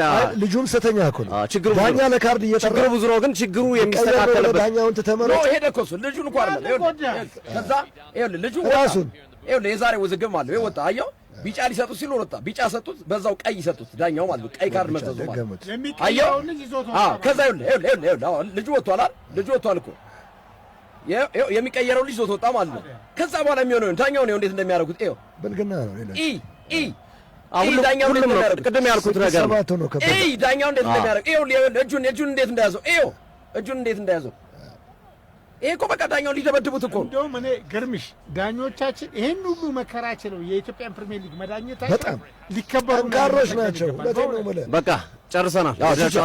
በጣም ቹቻ ትክክለኛ ጨዋታው ነው። ለኢትዮጵያ ዳኞች ሁሌ ይኸው እጁን እንዴት እንደሚያደርጉ ዳኛው ይኸው በቦክስ ሊመታው ትንሽ ነው የቀረው እኮ ለኢትዮጵያ ዳኛ እንዴት አለ ከዚህ በፊት አሯሩጠው ደብድበው የለ እንዴ ዳኛ? እኛ ጋር እኮ በጣም እኮ ኧረ ተውት ብቻ። እኔ ግን እንደ ኢትዮጵያ ፕሪሚየር ሊግ ማለት ነው በጣም የሚያላግጥ ሊግ አለ። ግን እኔ ሳክ ሲበዛ ወደ ለቅሶ ነው የሚሄደው አይደለ? ይሄ ማር ሲበዛ ይመራል እንደሚባለው ማለት ነው። እኔ እግዚአብሔር ስቀር ማለት ነው አሁን ወደ ለቅሶ በቃ ትዝብት ውስጥ ገብተናል። ባለፈው በጂፕሰም እና በዚህ ቀለም መቀቢያ ውሃ ሲዛቅበት ውሃ ለማውጣት ጥረት ሲደረግና በሞሊያ የተጨፈ ምንድነው ውሃውን ለማድረግ ጥረት ሲደረግ አይተን እንዳላየ ለማለፍ ጥረት አደረግን። መብራት ጠፋ ተባለና ደግሞ አዳማ ላይ የ6 ደቂቃዋን ጨዋታ ነገ ጠዋት 4 ሰዓት ታደርጉታላችሁ ብሎ ትናንትና 6 ደቂቃ ጨዋታ ተጫወቱ፣ ዘም ተባለ። አሁን ደግሞ አርባ ምንጭ ከተማ ወርዶ አልወርድም እያለ ነው። ለምን አምናም በኢትዮጵያ ፕሪሚየር ሊግ ታሪክ ለመጀመሪያ ጊዜ ቡድን ወርዶ አልወረደም። ያንን መሰረት ባደረገ መንገድ ይመስለኛል አሰልጣኛቸው የሚናገሩን ሀሳብ እዩትና ተመልሰን ምን ያህል እርግጠኛ ነህ ማለት ወርዷል ስትል ምን ያህል እርግጠኛ ሆነ ነው? ከሂሳባዊ ቀመር አኳያ ጨዋታው አላለቀም። አምና ለምሳሌ 4 ቲም ይወርዳል ተብሎ አንድም ቲም አልወረደም። አሁንም የሚሆነው ነገር አይታወቅም። ስለዚህ ወርዷል የሚለውን ነገር ውድድሩ ስላላለቀ እሱን ባትጠቀመው ጥሩ ነው። ለዚህ የሚሆን መረጃ አለ ወይም መነሻ የሚሆን ነገር አለ? ያምናውን እንትን ነው አምና ስንጀምር 4 ቡድን ይወርዳል ተብሎ ነው፣ ግን አንድም ቲም አልወረደም። ዘንድሮስ ምን ሊሆን ይችላል? በወዳዳሪው አካል የውድድር የ2018 የውድድር መመሪያ መሰረት በነጥብ 4 ቡድኖች ይወርዳሉ ይላል። ከዛ ውጭ ላለው ምናልባት አንተ መነሻ ሀሳብ ካለ እሱን ልትነግረን ትችላለህ። ሰይድ ምንም የለኝም ከአምናው ተነስቼ ነው አምናም እንደዚሁ ነው። ስንጀምር 4 ይወርዳል ተብሎ አይደለም የተጀመረው። ግን የወረደ ቲም አለ። ከአምናው ነው የተነሳው።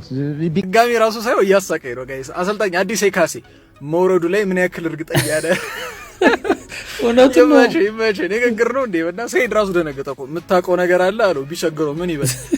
ኤኒዌይስ በጣም በቃ አላጋጭ የሆነ ሊግ ነው እና እውነት የምሬ ነው። ከአመራር አንስቶ እስከታች ከላይ እስከታች በቃ ሙዲያጅ ብቻ ነው ያለው። የምሬ ነው ነገራችሁ። ከይቅርታ ጋር ነው ይሄን ማነሳው። ምክንያቱም በቃ ነባሪ ሁኔታ ያለ ዓለም ጥሎን ሄዷል። ሜዳችን በሉት አጮት ስርዓታችን በሉት ህግን የማክበር ጉዳይ በሉት እንደ እንግሊዝ ፕሪሚየር ሊግ 20 ቡድኖች ነበር ሲጫወቱ የነበሩት ገብቷቸዋል። አሁን 4 ወርዶ 2 ከከፍተኛ ሊግ ከፍ ይላል ተብሏል እና በ18 እንዲቀጥል ነበር የኢትዮጵያ እግር ኳስ ፌዴሬሽን ያስበው። እኔ መስከረም ወር ሳነሳ ነበር ይሄንን የምሬ ነው የማወራው። የምር እግዚአብሔርና የምሬ ነበር። ማንም አምና ሳይወርድ አንድ ቡድን ዘንድሮ እሱ ቢወርድ እኔ ስለምሮ ወርዶ የሚል ጥያቄ ያመጣሉ። ትልቁ የቤት ስራ ነው ለኢትዮጵያ እግር ኳስ ፌዴሬሽን ለሊግ ሼር ካምፓኒው ብዬ ሳነሳ ነበር። ኤኒዌይስ ምን ይፈጠራል የሚለው ነገር አብረን እናያለን። እንትን ቅመም እንዴት ነበር የሚጨመር ስትል ደርሻለሁ። ቅመም ልትገዛ ገበያ ማልከው እንዳመት ባሪጅ እንትን ኮረሪማ እንዴት ነበር የሚዘጋጀው ስል ጆሮዬን የሰማው ዞር ብዬ ወይኔ ማንን አመሰገንኩኝ? አያቴን ያመሰገንኩት። እጅሽን ለኔ ግድግዳ ላይ ለጥፈሽ አትሄጂም ብላ የመታችኝ ዛሬ ድረስ ልጄ ያለኔ አይበላም። የጄሪ ምግብ እንብላ ብለው ነው የሚመጡት። እምዬ ማርያምን ድንጋይ ላይ ቆሜ ነበር እንጀራ መጋግረው። ከዛ በፊት በቅጠል ነው በእንትን ነው የምንጋግረው በኩበት ምናምን ይሄ እየተለበለብን አያታችን ቤት ስናልቅ ጀግና ጎበዝ ይጠቅማል። ምግቤን በደንብ ዘረጋግቼ ከፈለኩ በሽሮ ፍትፍት ብፈተፍትልሽ ሽንኩርት ተደርጎ ቃሪያ ተደርጎ እንትን ብናርገሽ ቲማቲም ምናምን አርገሽ ፍሪጅ ከተሽ ሲወጣ ስትፈልጊ በተልባ አርገሽ ፈትፍተሽ ምናምን ስትበይሙ ተልባ ሞቅ ሞቅ አድርገሽ ደግሞ ሌሎች አሉ እነ ጥብስ እነ ሽሮ አሉ ምናምን እንዴ ከዛ ሰጥም ይሄ ተቁላላ ሽንኩርት አላልፍሽም። ደግሞ እኔ ሄድኩና መልኳን ነው ያገባት ነው ያልኩት ሰውየው እና አይቆይም ይሄ ትዳር። አንደኛ ምን አምነሽ ነው የተፈጨ ሽንኩርት የምትገዢው? እያቃጠላት በዝናቧ ልፈጨው ትችላለች። በእርግጠኛነት ነው የምነግርሽ። ውሃ የሚመጣው በሳምንት 2 ቀን 3 ቀን ነው የሚመጣው።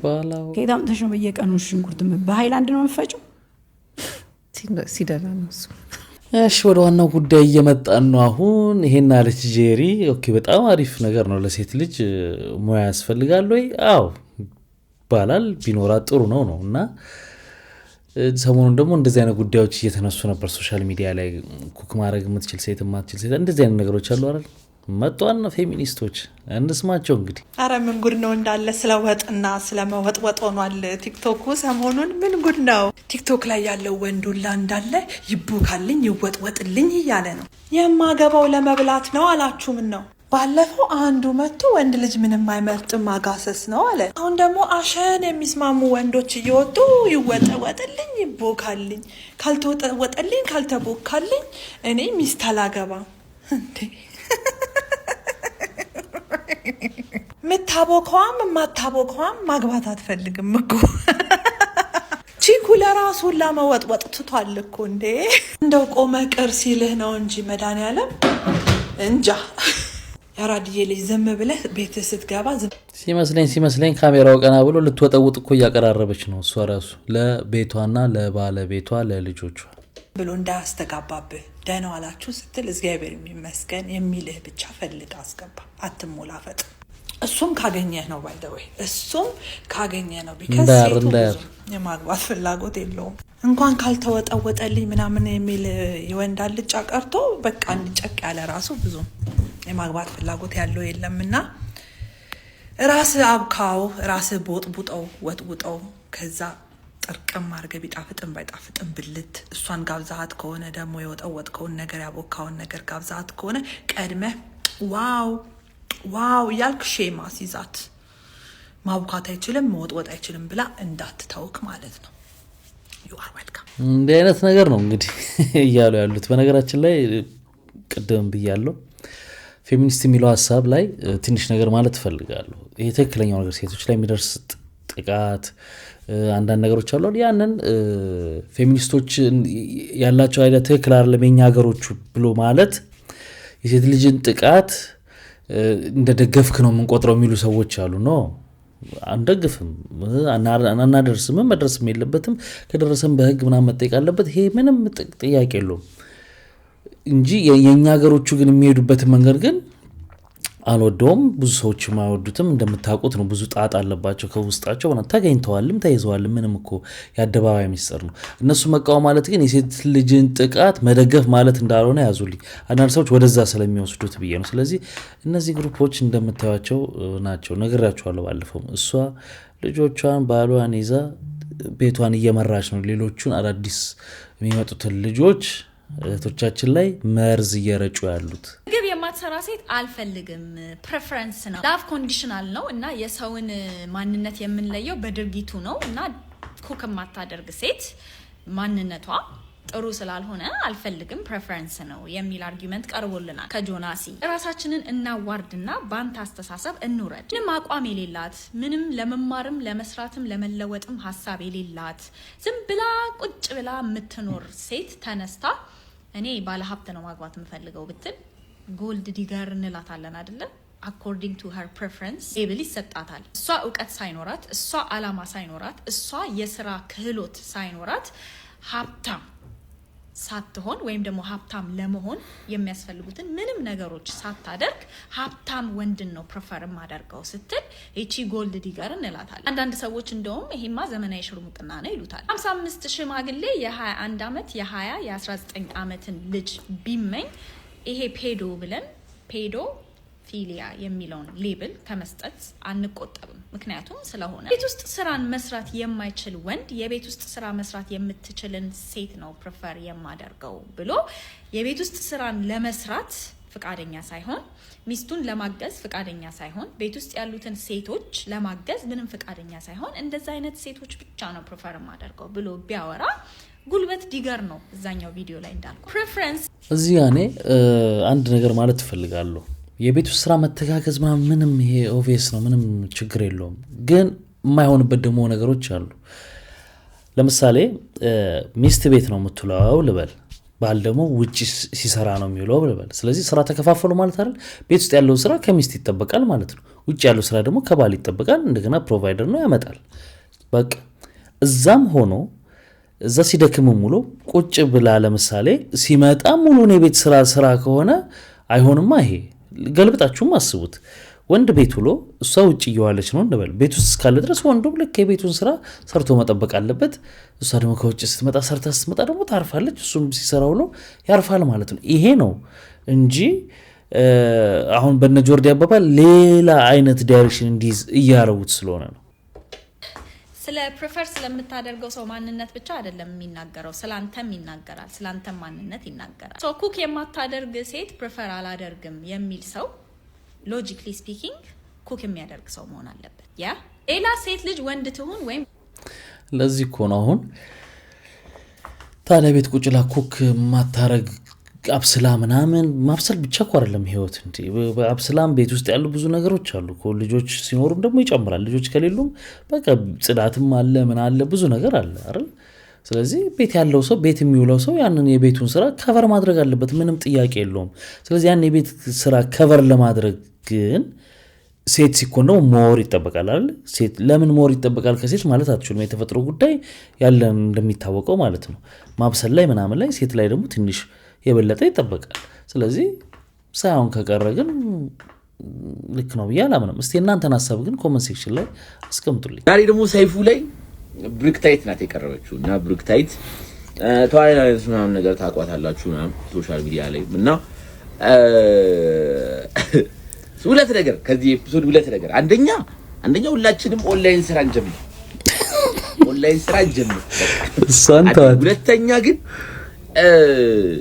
ሴት ሆናችሁ ሀብታም ስትሆኑና ቆንጆ ስትሆኑ ማለት ነው ለምን መቅኘት በጣም ቀላል ነው። ባይዘው እኔ አሁን ምቀኛ አይደለሁም። ባይዘው እኔ ምንም ምቀኛ አይደለሁም። ግን እንደው በቃ የሆነ የዶሮ እግር እንደዚህ ጥቅልል አድርጌ ወርወር አረ የሷ ድል ደግሞ ወደ አይነት ነገር ባረግ ደስ ይለኛል። በቃ ወይኔ እኮ የሆነ ፓርት ላይ እንደው አሁን ምቾት ላይ ነሽ፣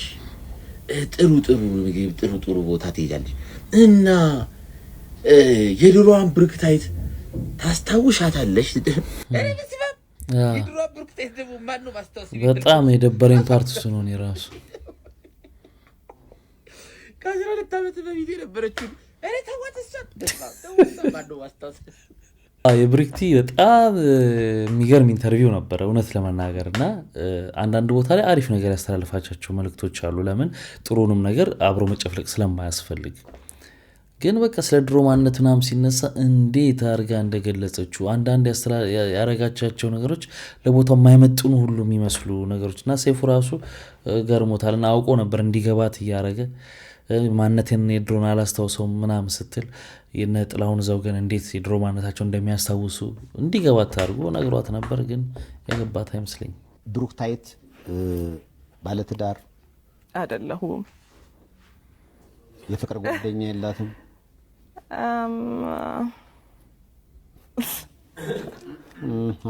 የተጀመረ ነገር አለ ማለት ነው። ሲቹዌሽንሺፕ ነገር አይደለ? ገና ሐሜቱን እንዲህ ብዬ የሰው ስም አልጠራም፣ ግን በሐሜት ደረጃ ስምሽ ይነሳል ከትዳር ጋር በተገናኘ ከመውለድ ጋር በተገናኘ። በእርግጥም ብሩክታይት ያ የምትባለውን ነች ወይንስ በሬ ወለደ ነው? በሬ ወለደ ነው። በሬ ወለደ ነው። ያው ሰው የፈለገውን ነገር ነው ማውራት ይችላል አይደል? በሬ ወለደ ነው። ኬት ራሱ አምጥተው እንደሚያወሩት አላውቅም። ያው ብዙ ነገር ይባላል። ልክ አሁን እንደ ሰርጀሪው ማለት እኮ ነው። አሁን ሰርጀሪው የታዩ ሲሰራ አይተዋል? አላዩም አይደለም እንዴ? ግን ተሰርቻለሁ እኮ ሰርጀሪ። ምንሽን? ቁመቴን። ቅድም ስላደግሽብኝ? ቅድም ስላደግኩብኝ። ስለዚህ ልክ እንደዛ ሁሉ የሚባለው ነገር የኔን ህይወት አይገልጸውም እያልሽ ነው? አዎ፣ አብዛኛው አይገልጸውም። አብዛኛው የመሰለውን ነው ሰው የሚያወራው። ከምትታሚው መሀል እውነት የለም? ጥያቄ ስሙ። እኔ አለ ብዬ አላስብም። ቢኖርም ጥሩ ነው። አሁን አዲስ የመጣች እንትን አለች። የሆነ መብቷ ነው በነገራችን ላይ። ግን የምትሰሪው ነገር ምናምን ሲባል የራሴን ቢዝነስ ሰራለሁ፣ ኦንላይን ሰራለሁ፣ እንዲሰራለሁ ምናምን አይነት ነገር ትሉና ታመልጣላችሁ። በቃ ምክንያቱም ኪነ ጥበቡ እና ያሉበት ስታትስ ምን ያህል ገንዘብ እያመጣላቸው ነው፣ ምኑራቸው ደግሞ ምንድነው ሲባል አይገናኝም። ስለዚህ ሌላ ስራ አለን ማለት ግድ ያስፈልጋል። ያላቸውም አሉ በደንብም እና ስለዚህ ኦንላይን ነው የምሰራው ምናምን አለች። ኦንላይን ላይ ምን እንደሆነ የምትሰራው ምናምን ምንም ዲቴልም የለውም እና ማምለጫም ነች እቺ ልላችሁ ፈልጌ ነው። ለዛም ይመስላል እኮ ፎቶ ካሜራማኑ ማን ነው እያለ አስር የጠየቃት ሰይፉ። ይህ ማለት ግን ቁጭ ብላ ታዲያ ትከክኮ እያልን አይደለም፣ ግን አላርል እቻ ይገባናል። አስደንጋጭ የተባለና ያልተለመደ የእገታ ወንጀል በመዲናዋ አዲስ አበባ መፈጸሙ ተሰምቷል። በለሚ ኩራ ክፍለ ከተማ ጎሮ አትሌቶች መንደር በሀገሪቱ እምብዛም ያልተለመደና እንዲሁም ደግሞ እጅግ አስደንጋጭ የእገታ ወንጀል መፈጸሙ ነው የተሰማው። 3 የፓኪስታን ዜግነት ያላቸው ግለሰቦች በተከራዩት የመኖሪያ ቤት ውስጥ የህንድና እንዲሁም ደግሞ የባንግላዴሽ ዜጎችን በገመድ በማሰርና አፋቸው በፕላስተር በማፈን ከ15 እስከ 30 ሚሊዮን ብር የሚደርስ ከፍተኛ የገንዘብ ማገቻ ሲጠይቁና አሰቃቂ ድብደባ ሲፈጽሙባቸው መክረማቸው ነው የተገለጸው። ይባስ ብሎም በቅርቡ ለጉብኝት ወደ ኢትዮጵያ የገቡ 4 የህንድ ቱሪስቶችን ጭምር በማሰርና በመደብደብ ከቤተሰቦቻቸው የህንድ ሩፒ እንዲያስመጡ ሲያስገድዱ እንደነበር ባደረጉት ቃል ተጋልጦ የባሰው መጣ ማለት አሁን ነው። እንግዲህ አሁን በደንብ ትኩረት አድርጎ እንግዲህ የፖሊስ አካል መስራት አለበት። ይሄ አንድ ብቻ ላይሆን ይችላል፣ ብዙ አይነት ኔትወርኮች ሊኖሩት ይችላሉ። የራሳችን የውስጡ አንሶ ደግሞ ከውጭ ተጀመረ። በአንድ ወቅት ዳዊት ድሪምስ ጋር ቀርበው ህዝቡን ካነቃቁ ሰዎች ውስጥ 5ቱ በተለይም 3ቱ በወንጀል ተጠርጥረው እስር ቤት ሲገኙ አንደኛዋ ከእስር ቤት ከወጣች በኋላ ሀገር ጥላ ጠፍታለች። 2ቱ ደግሞ የዘረፏቸው ሰዎች ማስረጃ በማቅረብ በአደባባይ እያለቀሱ ወንጅሏቸዋል። አንድ ባንድ እንመልከታቸው። አንደኛ መንሱር ጀማል ዳዊት ድሪምስ ጋር ቀርበው ከ3-5 ዓመት በኋላ ፓርላማ ከተቀላቀልኩ በኋላ ከ5-6 ዓመት ምርጫ በኋላ በእርግጠኝነት ፕሬዝዳንት ሆናለሁ፣ ፕሬዝዳንት ሚስተር መንሱር ጀማል ብላችሁ ትጠሩኛላችሁ ብሎ ህዝቡን ሲያነቃቃ የነበረው ግለሰብ ለፕሬዝዳንትነት ራሴን አወዳድራለሁ ማለት ነው። በእርግጠኝነት ነው የምነግራችሁ። ዛሬ ያያችሁት መንሱር ሚስተር ፕሬዝዳንት ብላችሁ እንደምትመጡ እርግጠኛ ነኝ። ከ1000 በላይ አባወራዎች በተጭበረበሩበት ከ1.9 ቢሊዮን ብር በላይ በተዘረፈበትና ከ7000 ገጽ በላይ ማስረጃ በቀረበበት በፊንቴክ ኢንቨስትመንት ግሩፕ ተጠርጥሮ እስር ቤት ይገኛል። ሁለተኛ ወንድም ካሊድ አድነነ ከማቱ እሱም እንዲሁ በፊንቴክ ኢንቨስትመንት ግሩፕ ተጠርጥሮ በእስር ቤት ነው የሚገኘው።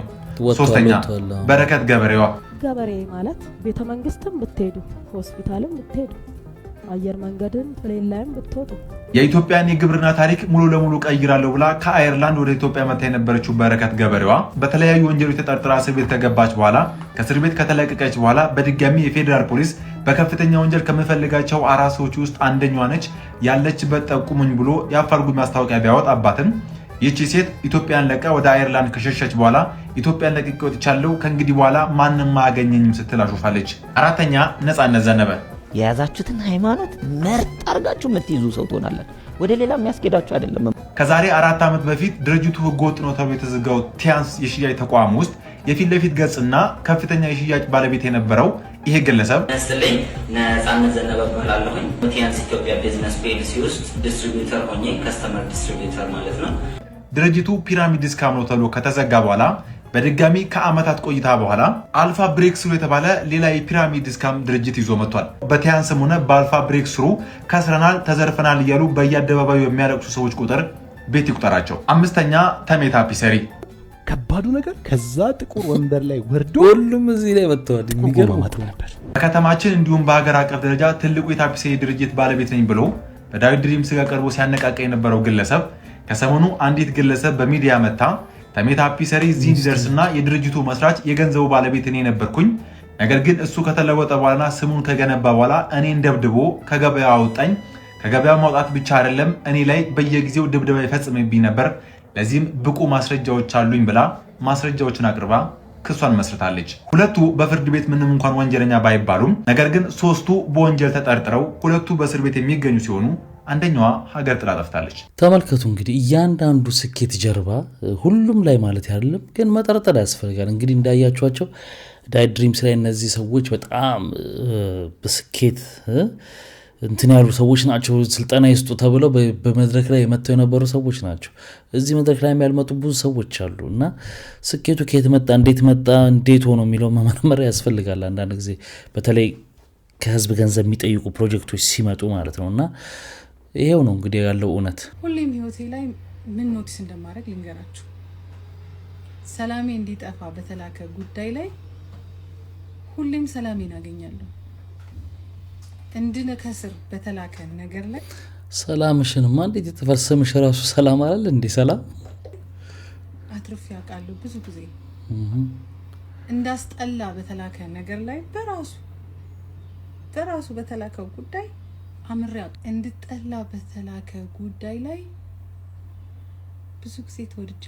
ኢማጂን እንደዚህ የሚያደርግ አምላክ ነው የምከተለው። እሱ አባቴ ነው፣ እኔም ልጁ ነኝ። አስቡት። ለማን ነው መልእክቱ ነው እንግዲህ በጣም ነው አምየው የምወድህ። እግዚአብሔር ጨመርበት። ደስ ብሎኛል በጣም። አምየው ታላቅ ወንድሜ ነህ። ብዙ ነገሮችን አስተምረናል።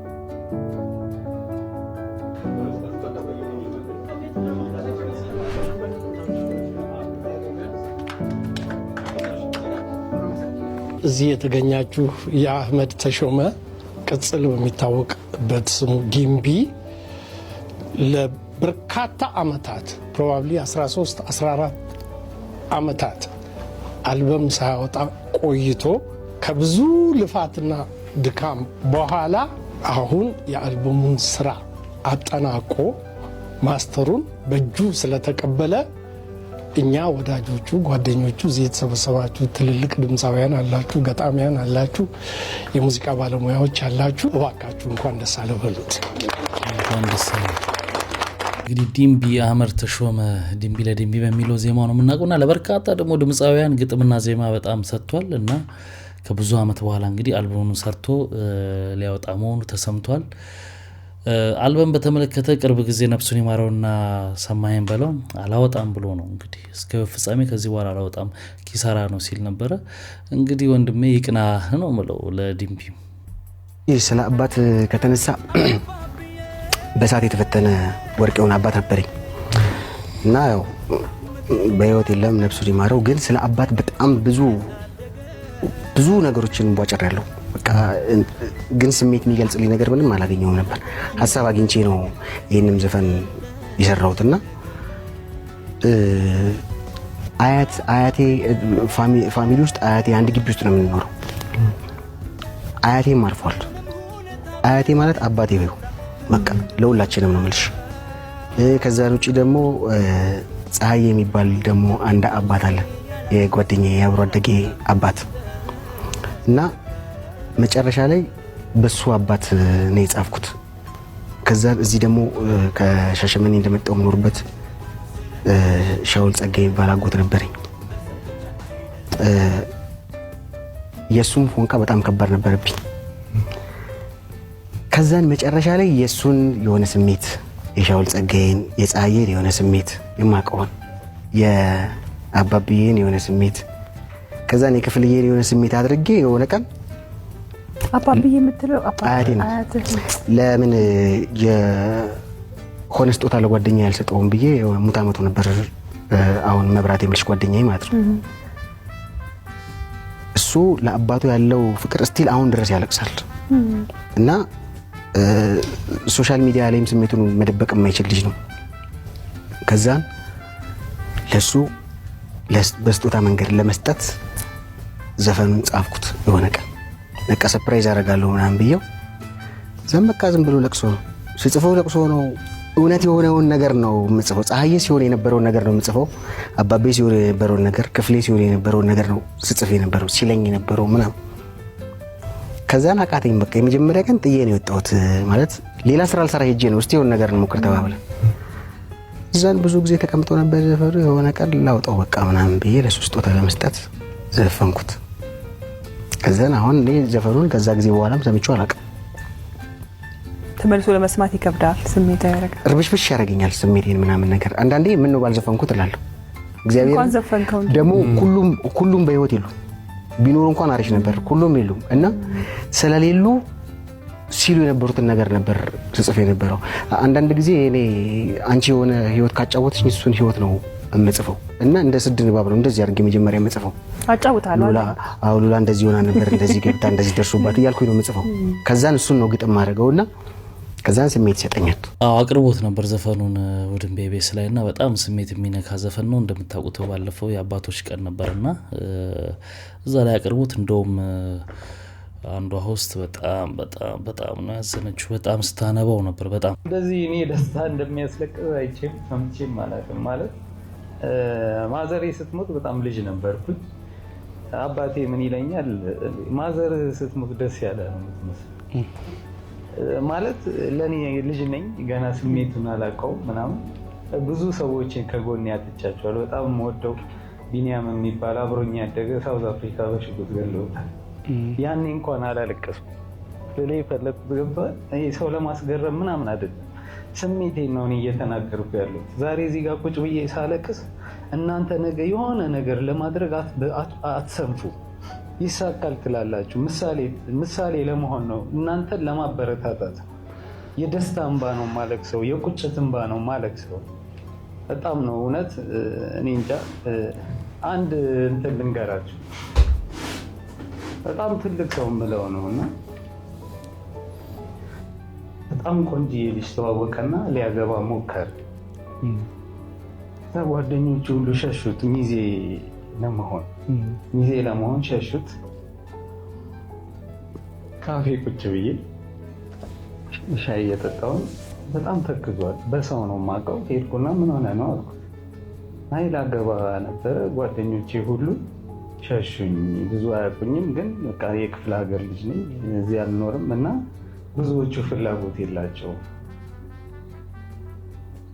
ኧረ ምን ችግር አለው ታዲያ ይሆናለሁ ምናምን አልኩት። አገባ፣ ደስ የሚል ሰርግ አለፈ ምናምን። እዛው ካፌ ውስጥ ቁጭ ብዬ ፈረጃ የሚባለውን ሀሳብ አንስቼ መጣ። እከሌ ብዬ ጠርቼ እንደዚህ እኮ ሀሳብ አንስቼ ስልክ ስደውልልህ አይሰራም ምናምን ስለው እንደዚህ ደግሞ ጀመርካል። ከባድ ክህደት ነው። ዓለሙን ያየበት ቀን ላይ ከጎኑ ነበርኩ። 1 ብር ቢሰጠኝስ ምን ችግር አለ? ላጭበርብረው? ጥሩ ሀሳቡ ማሰጥቶ ቢያልፍ ይችላል። አዎ አይዞህ ነገ አገኘሃለሁ ብሎኝ እኮ መቀየስ ይችላል። ግን በቃ በጣም ዓለሙ ቀን ላይ ነው የደረስኩት። ገብቷል ማለት እስኪ የሆነ ሰው መጥቶ ይጠይቅህ፣ አንተ የልብህን አድርግ። እኔ እኮ በጣም እኮ ላይፌ ልክ ነበር እኮ ልጄ ጀርመን ሀገር ነው የምትኖረው። እዛ ሄጄ አጠገቧ ቁጭ ማለት ትችላለህ። ባልንቀባረር እንኳን አይረበኝም። የፈለግኩትን ሆኜ ባልኖር እንኳን ቢያንስ አይከፋኝ። ልጄ ያለች አጠገብ። አስባችሁታል? ደግሞ እንዲጀመርክ ስትባሉ ስንት ነገር የሆናችሁለት ሰው ልታጭበረብር አይነት ነገር ሲላችሁ የከባድ ስብራት አለው። ክህደት ነው፣ በቃ ከባድ ክህደት። እንግዲህ ክቡራትና ክቡራን ለዛሬ ይዤላችሁ የመጣሁት ቪዲዮዎች እነዚህን ይመስሉ ነበር። በአንዳንዶቹ ተዝናንተናል፣ በአንዳንዶቹ ደግሞ ቁም ነገር ወስደናል። ስትገቡ ላይክ ያላደረጋችሁ አሁን ላይክ አድርጋችሁት፣ በሚቀጥለው በአሪፍ ቪዲዮዎች እንገናኛለን። መልካም ጊዜ። ባይ ባይ።